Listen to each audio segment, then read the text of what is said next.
शारदीय नवरात्रि में हम जगत जननी जगदम्बा की जब स्थापना करते हैं तो हम कलश की स्थापना क्यों करते हैं? आज शिव महापुराण में शुरुआत में अपन शिव और पार्वती की यही संवाद को लेकर चलते हैं।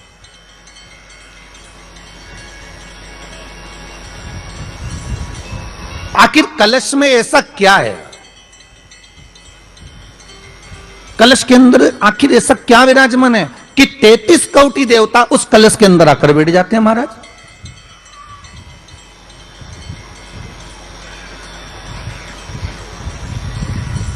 आप कोई यज्ञ करने जा रहे हो, आप कोई पोथी पुराण करने जा रहे हो, आप कोई अच्छा कार्य करने जा रहे हो तो ब्राह्मण देवता कह देते कलश की स्थापना होगी, कलश की शोभा यात्रा निकलेगी, कलश यात्रा निकलेगी, कलश विराजमान होगा। और आज महत्व तक क्यों है? उस कुंभ की, उस घड़े की महत्वता कहां से प्रकट हो गई?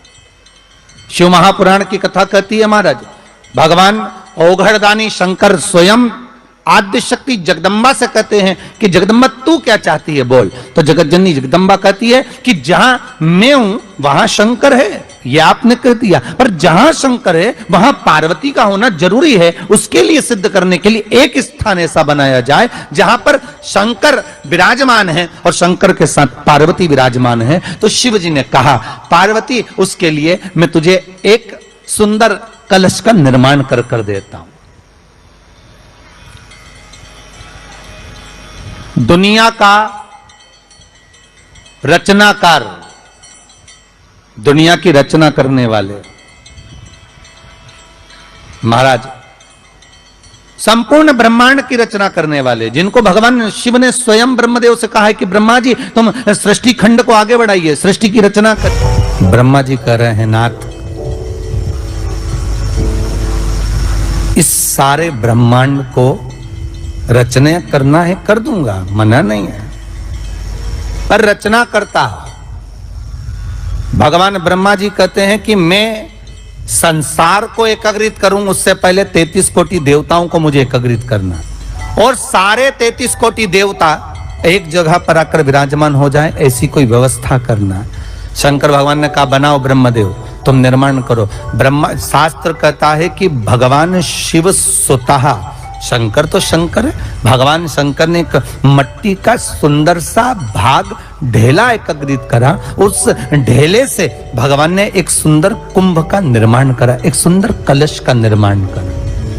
भगवान कुंभ का निर्माण कर रहे हैं, भगवान कलश का निर्माण कर रहे हैं, और भगवान स्वयं ब्रह्मदेव कर रहे हैं कि आप ऐसा निर्माण कर दो जिसमें 33 कोटि देवता स्वतः विराजमान हो जाए। तो भगवान ने उस कलश का निर्माण कर दिया। अब कलश का निर्माण करा तो स्वयं भगवान ब्रह्मदेव बोले प्रभु इस कलश के अंदर मेरा स्थान कहां है? मेरा स्थान कहां है?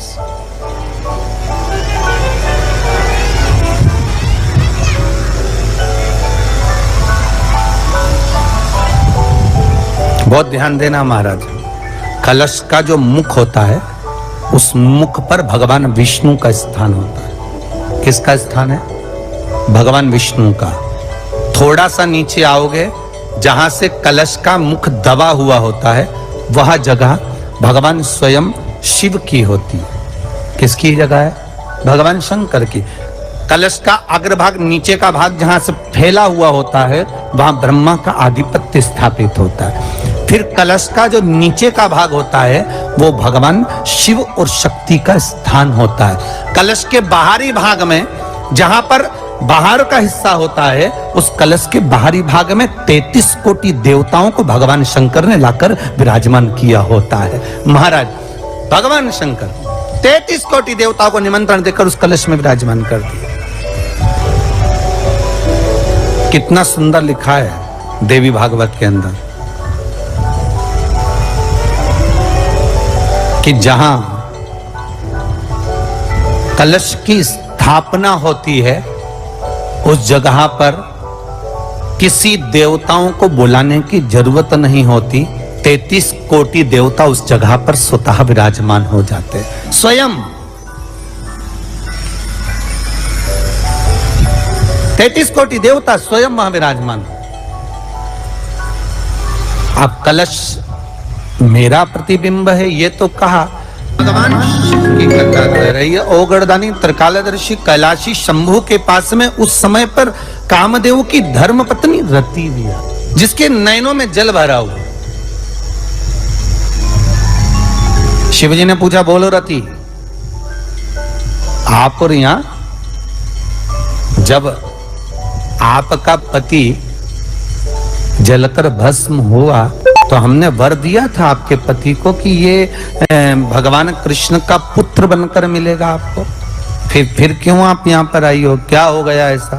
प्रभु बात इतनी सी है कि मेरा पति जब आपके नेत्रों की ज्वाला द्वारा जलकर भस्म हो रहा था, उस समय पर वो आम के पेड़ पर बैठा हुआ था।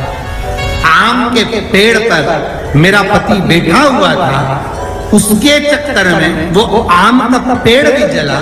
तो वो आम का पेड़ जो जला, उसने मुझसे कहा है कि पति का तो उद्धार हो गया, पर हमारा उद्धार कैसे?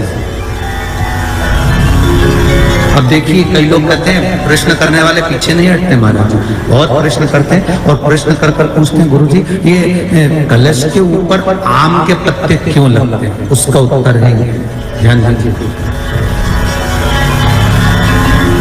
प्रश्न बहुत है तो उसके उत्तर भी बहुत है, बस उसको समझने वाला चाहिए। और आप लोगों को तो आज बहुत बहुत भगवान ने कृपा करी है, जो आप पहले दिन ही कलश स्थापना होती और पहले दिन ही आपको ये ज्ञान हो जाए कि बच्चे पूछे कि कलश क्यों रखा जाता है, कलश के ऊपर आम के पत्ते क्यों लगाए जाते हैं, कलश के ऊपर नारियल क्यों रखा जाता है, कलश के ऊपर 9 बार मोली क्यों बांधी जाती है, मोली मतलब लच्छा नाड़ा 9 बार क्यों लपेटा जाता है नारियल के ऊपर, कलश के ऊपर जब रखते हैं।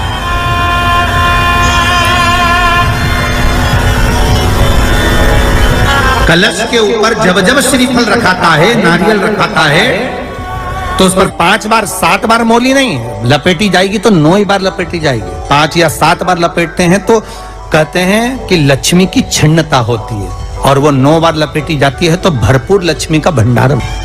भगवान बोले, अब आप आई हो रति, ठीक है, मांगो क्या चाहिए, बस इतनी कृपा कर दीजिए कि आम के वृक्ष का भी उद्धार कर दो।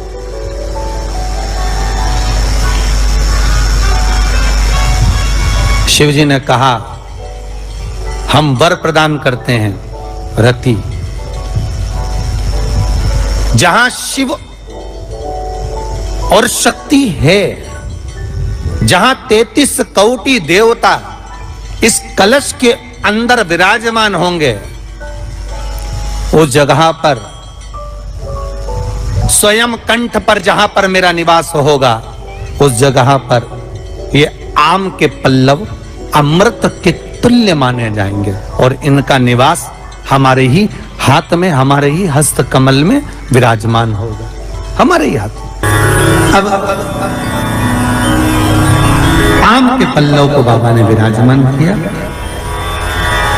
अब आया है उसके ऊपर क्या रखते हो, श्रीफल नारियल, ठीक है।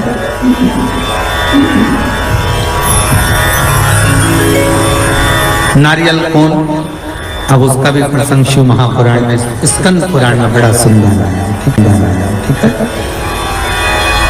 भगवान शंकर और पार्वती विराजमान है कैलाश पर्वत पर।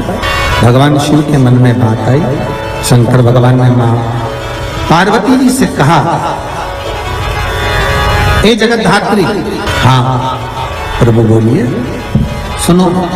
तो देवी भागवत में आता है कि जिस जगह पर शंकर भगवान ने पार्वती से एक बात कही कि हमारा मन है कि हम दोनों बालकों की परीक्षा लें, और पार्वती जी ने जब भगवान शिव से कहा कि बच्चों की परीक्षा क्यों लें, संतान अपनी है और इनकी परीक्षा हम क्यों लें, किस आप मत करो परीक्षा, मत करो, शिव तो शिव थे। बुला लिया कार्तिकेय को, गणेश जी को बुलाकर कहा, बुलाकर बोले, जो पृथ्वी की परिक्रमा पहले कर कर आए वो प्रथम गिनती में पूजा जाएगा, प्रथम भाग उसको पूज्य होती है, ठीक है, जाओ परिक्रमा कर कर आओ।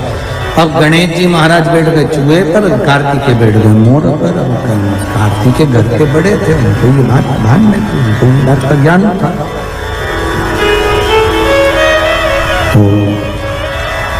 कार्तिकेय जी ने कहा अगर माता पिता का कहना नहीं मानेंगे तो अच्छा नहीं लगेगा। तो कार्तिकेय जी तुरंत मोर पर चढ़कर और परिक्रमा करने निकल गए। अब गणेश जी तो चूहे को बुलाए, फिर चूहा भग गया, फिर पकड़ के लाए, फिर चूहा भग गया। अब उन्होंने चूहे पर बैठ गए, बैठकर जैसे चले शंकर जी के पास में तो शिव जी को प्रणाम कर कर कहा पिताजी परिक्रमा करने जा रहा हूं। शंकर बोले जा। अब इनको क्या मालूम था कि यहीं लगा लेगा। गणेश जी से पूछा कि तुमको भेजा था कि तुम पृथ्वी की परिक्रमा करने जाओ, तो तुम ये क्या कर रहे हो। गणेश जी बोले पिताजी शांत रहिए और परिक्रमा लगाने दीजिए। और परिक्रमा लगाई गणेश जी महाराज ने, एक नहीं 3, और 3 परिक्रमा लगा के सामने खड़े हो गए। पिताजी वर दीजिए। पिताजी ने पूछा काय का वर। पृथ्वी की परिक्रमा करके आया। शंकर भगवान बोले बता मेरे आजू बाजू घूम लिया और पृथ्वी की परिक्रमा कर गया। परिक्रमा लगा कर आकर खड़े होकर के आशीर्वाद दे दो। तो पूछा आशीर्वाद क्यों, तो कहा प्रभु हमने परिक्रमा करी। तो शंकर भगवान बोले आजू बाजू घूम लिया और क्या परिक्रमा कर लिया, इसको कोई परिक्रमा करते हैं। गणेश जी बोले और नहीं तो माता पिता में आकाश, माता पिता में पाताल, माता पिता में पृथ्वी, सब तो माता पिता में ही और सब माता पिता में, इसलिए आपकी लगा ली सबकी हो गई। शंकर जी खुश हो गए, शंकर जी ने आशीर्वाद दे दिया। अच्छा तो शंकर भगवान ने तुरंत वर दे दिया, प्रथम गिनती में तुम गिने जाओगे तथास्तु। पार्वती जी को तो मालूम ही नहीं पड़ा कि कब वर दे दिया, नहीं तो पार्वती जी तो खड़ी हो जाती। अब आ गए कार्तिक ने आकर कहा दंडवत करता हूं पिता, प्रणाम। हम तुम्हें देवताओं की सेना के सेनापति बनाते हैं। कार्तिकेय की आंख से अश्रु बहे। देवताओं की सेना के सेनापति, क्या मैं प्रथम गिनती में नहीं आऊंगा? नहीं। क्यों? गणेश जी ने प्रथम गिनती में आ गए। गणेश जी ने परिक्रमा कर ली, किसकी करी? हमारी। पिताजी आपने कहा था पृथ्वी की परिक्रमा कर कर जो आएगा प्रथम गिनती में गिना जाएगा, तो पहली परिक्रमा पृथ्वी की तुमने नहीं करी, फिर गणेश ने नहीं। पार्वती जी उड़ गई, क्या बात है कार्तिकेय? कार्तिकेय ने कहा माँ पिताजी ने गलत निर्णय दे दिया। क्या गलत निर्णय दिया? गणेश जी को प्रथम गिनती में दे दिया और मैं परिक्रमा कर कर आया। सारी बात मालूम पड़ गई कि गणेश जी ने चूहे पर बैठकर शंकर पार्वती की परिक्रमा करी, ये हुआ वो हुआ, सब मालूम पड़ गया। पार्वती मैया की आंख में से आंसू बहने लगा। पार्वती उठकर खड़ी होकर शंकर भगवान से बोली प्रभु बहुत भोले हो आप, इसीलिए आपका नाम भोला शंकर है। बहुत भोले। एक बेटे को भेज दिया पृथ्वी की परिक्रमा करने और दूसरे बेटे ने आपकी परिक्रमा करी और आपने उसे वर प्रदान कर दिया। इतने भोले, पुत्रों में भेद कर। जगत जननी मां पार्वती खड़ी हो गई। पार्वती जी ने कहा यह आपने श्रेष्ठ नहीं किया। पार्वती जी बोली मुझे अच्छा नहीं लगा आपने निर्णय जो दिया। क्या चाहती हो पार्वती? पार्वती जी कहती हैं आज मुझे एक वर देना पड़ेगा। बोलिए क्या वर चाहिए? भोलेनाथ मुझे वर ये चाहिए कि आज के बाद आपकी कोई परिक्रमा ही ना हो। मुझे वर दे दो कि शंकर की परिक्रमा कभी नहीं होगी, शिव की परिक्रमा का विधान नहीं होगा। शंकर भगवान ने पार्वती को तथास्तु कह दिया। आज के बाद शंकर के मंदिर में शिवलिंग की कोई परिक्रमा नहीं करेगा। कभी आपने करते हुए देखा किसी को? नहीं। शंकर की परिक्रमा होगी तो आधी यहां से चालू होगी, वहां तक जाओगे फिर वापस आएगी। यहां तक शिव महापुराण की कथा कहती है कि शंकर की आरती के बाद जो परिक्रमा भी होती है ना वो भी पूरी नहीं करना चाहिए, आधी कर कर वापस हो जाना चाहिए। शिव की आरती को कई लोग शंकर जी की आरती उतारने के बाद जब परिक्रमा करते हैं ना, आरती की थाली लेकर चारों तरफ घूमते हैं, उसको भी आधा घूमो और आधे में वापस शिव परिक्रमा कर रहा है। वर दीजिए आप वर प्रदान करो, हमें वर दे दो। पार्वती मैं तुझे वर देता हूं, तू शिव की परिक्रमा कोई नहीं कर। और अगर शंकर की परिक्रमा कोई भूल से भी करेगा तो उसको दोष लगेगा, उसका पुण्य छिन्न होगा। इसलिए शंकर की परिक्रमा लोग नहीं करते, क्योंकि उनने जो दान करा, पुण्य करा, सत्कर्म करा, भजन करा, कीर्तन करा, उसका पुण्य धीरे धीरे धीरे धीरे समाप्त होते चले जाता है, उस पुण्य की क्षीणता होती चली जाती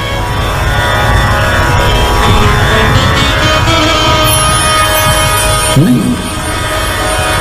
पार्वती जी बोली, प्रभु हम एक मेरा निवेदन स्वीकार करेंगे, बोलो क्या बात है। पार्वती जी बोलती, आपने गणेश जी को प्रथम पद दिया है, तो इस कार्तिकेय को भी प्रथम पद प्रदान करिए। शिव जी बोले, ये नहीं हो सकता, क्योंकि प्रथम पद एक ही होता है, प्रथम पद केवल एक होगा और वो एक पद मैंने प्रदान कर दिया, अब मैं दूसरा पद कैसे दे सकता, मैं दूसरा पद कैसे प्रदान कर सकता, मैं दूसरा पद कैसे दे सकता। पार्वती, एक काम हो सकता है, बोलिए प्रभु। मैं कार्तिकेय को कुछ ऐसा बना देता हूं कि जहां पर गणेश प्रथम पद में रहेगा तो ये कार्तिकेय भी प्रथम पद में पूजा जाएगा, बना दीजिए। भगवान शंकर ने कार्तिकेय को श्रीफल का निर्माण कर दिया, स्कंद पुराण में क्या बनाया है, श्रीफल, नारियल। ये नारियल किसका प्रतिबिंब है, तो कहा ये कार्तिकेय जी का प्रतिबिंब है। किसका प्रतिबिंब है, कार्तिकेय जी का। तो गणेश जी की पूजन जो कलश के रूप में होती है, तो उसके ऊपर जो श्रीफल रखाता है वो स्कंददेव है, कार्तिकेय है, वो स्कंददेव, वो कार्तिकेय। सारे ग्रहों को शांत करने के लिए, कार्य को सिद्ध करने के लिए, कार्य की सफलता के लिए, व्यक्ति की मनोकामना पूर्ण करने के लिए कलश के ऊपर क्या रखा जाता है, जम के बोलिए, नारियल, श्रीफल रखा जाता है, जो कार्य की सफलता प्रदान